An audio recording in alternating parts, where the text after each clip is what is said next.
Tired of seeing your Bybit profits in USDT and want to know exactly how much you're really making in your local currency?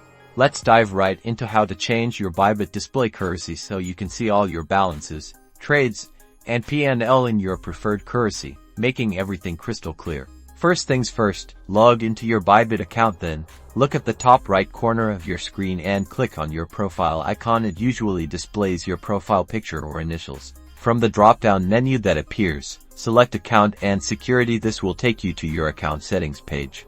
On the Account and Security page, you'll see several tabs. Click on the Preferences tab. This is where you can customize various aspects of your Bybit experience. Now, scroll down until you find the currency section here. You'll see a drop-down menu showing your current display currency.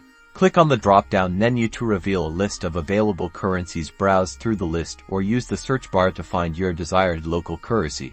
Once you've found your currency, simply click on it to select it. The page will automatically update, and you'll now see all amounts displayed in your chosen currency. And that's it.